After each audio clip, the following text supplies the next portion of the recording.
안녕하세요. 요즘 중국발 황사 미세먼지가 아주 심합니다. 제가 중국 북경에서 근무했을 때 100m 앞이 안 보이는 그런 미세먼지 황사 그런 걸 많이 경험을 했었습니다. 심했었죠. 그러고 나면 어김없이 빠르면 하루, 통상 2, 3일이면 서울도 똑같이 그 미세먼지 황사로 뒤덮이는 것을 보았었습니다. 이렇듯 중국은 우리한테 많은 영향을 미치는 나라입니다. 그래서 중국과 중국인을 잘 이해하는 것이 우리 민족의 생존에 꼭 필요한 요소가 아닌가 생각이 듭니다.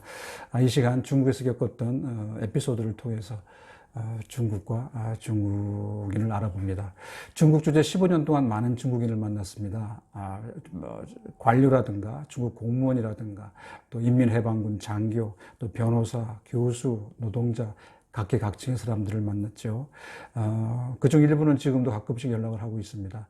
또 제가 다니던 회사에 그 최고 경영층께서 중국을 방문하시면 중국에서 중공중앙이라고 불리우는 중앙정치국 위원들, 이 중앙정치국 위원은 중국을 이끌어가는 25명의 그 엘리트 집단이죠. 시진핑 총서기도 중앙정치국 상무위원입니다. 그래서 이런 중앙정치국 위원도 만나고, 특히 투자 업무를 할 때는 성의 중국 각 지역의 성장, 또 부성장, 또 뭐 큰 도시의 시장, 작은 도시의 시장도 만났습니다.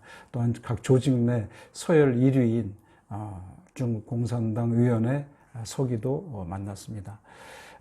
관료나 인민해방군 또 뭐 국영기업의 간부들 뭐 이런 분들은 거의 기본적으로 다 공산당원이죠. 고위 영도자, 뭐 중국에서는 지도자를 영도자라고 표현합니다만 고위 영도자든 또 하급 공무원이든 또 직위나 어떤 지역에 관계없이 이들을 만나면서 느낀 점은 이들이 참 외국 기업으로부터 투자를 유치하겠다는 그런 유치를 해보겠다는 그런 간절함이었습니다. 외국 기업이 투자를 하게 되면 우선 달러가 들어오고 기술이 들어오고 또 서방의 선진적인 기업 경영의 그 노하우가 함께 들어오게 됩니다.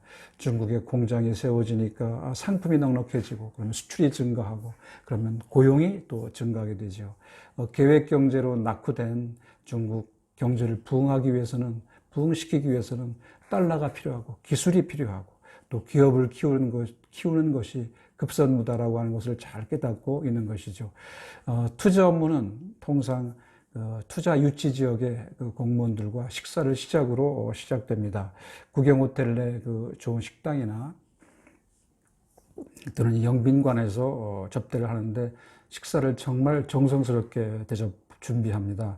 그야말로 육해 공군이 다 갖춰져 있는 산의 진미의 좋은 음식과 좋은 술, 또 한국인이 그 술을 좋아한다는 걸 다 알고 있기 때문에 소위 백주라고 불리우는 좋은 술로 준비를 하고 또 덕담으로 시작을 합니다. 한국은 발달한 국가이다. 선진국이란 소리죠. 그 다음에 한국은 경제 발전이 세계에서 가장 빠른 나라 중에 하나다. 한국은 아시아 4마리 용의 하나다. 뭐 이렇게 시작해서 투자를 해주면 세금은 다 면제를 해주겠다. 또 걸림돌이 되는 투자 법규는 없애거나 고치겠다. 뭐 이런 등등 얘기를 하고 합니다. 그리고 또 요청하는 게 하나 있습니다. 당신의 그 한국 회사, 한국 내 공장을 좀 변화시켜달라라고요. 그건 바로 기술을 배우겠다는 소리입니다. 한국 회사에 일개 저 같은 직원한테 이렇게 극진히 대하는 모습은 참 비장하기까지 했는데, 면적이 뭐 우리나라보다 큰 성의 성장부터 또 인구가 우리 남한 인구의 뭐 3분의 1 되는 뭐 그런 큰 시의 시장까지 또 똑같은 일념으로 저를 대해 주었습니다. 어떻게 하든 투자 유치를 성공을 해서 꼭 경제를 부흥시키겠다고 하는 그런 열과 성을 다하는 그 모습을 보면서 느낀 것은 일찍이 그 등소평 씨가 한 말이 있었습니다. 중국 인민의 배를 부르게 하고 등을 따뜻하게 하며 대외에 중국 경제를 대외에 경제 개방을 해서 외국 투자를 유치해야 되겠다라고 하는 그런 가르침을 중국 직위가 높은 사람부터 말단 공무원까지 일치단결해서 이행하고 있는 것이다라는 생각이 들었습니다. 성장이나 시장쯤 되면 자기 출세를 위해서 정치를 하거나 또는 뭐 인맥을 구축하거나 뭐 그런 데 일을 많은 신경을 쓸 텐데 이 사람들은 아니었습니다. 오로지 경제였고 중국 경제 부흥이었습니다. 1994년에 제가 그 광동성, 광동성의 성도죠. 그 광저우에서 근무를 했는데 그 당시 투자를 위해서 광동성 고위 공무원들을 좀 만났었습니다. 그때 광동성의 그 부성장으로 제가 기억되는데 저한테 그런 말을 했습니다. 앞으로 10년 후면 우리 광동성이 남한을 따라잡을 것이다. 이런 얘기를 했습니다. 저는 그 순간 좀 의아했습니다. 광동성은 성이고 대한민국은 나라인데 나라와 성을 비교할 수 있는가 하는 생각이 들었고요. 또 하나는 좀 교만한 거 아닌가 이런 생각이 좀 들었고, 또 하나는 오늘의 한국 경제 발전은 우리 한국민의 희생과 노력으로 땀으로 이루어진 것인데 과연 중국이 그럴 수 있을까라는 의아하게 생각을 했는데 요즘 보면은 과연 중국이 그동안 참 좀 잘 해내고 있는 것 같습니다. 중국의 그동안 우리나라 기업들은 물론이고 세계 500대 기업들이 다 중국에 투자를 했습니다. 그것이 바로 오늘 중국 경제 발전의 원동력이 된 거죠.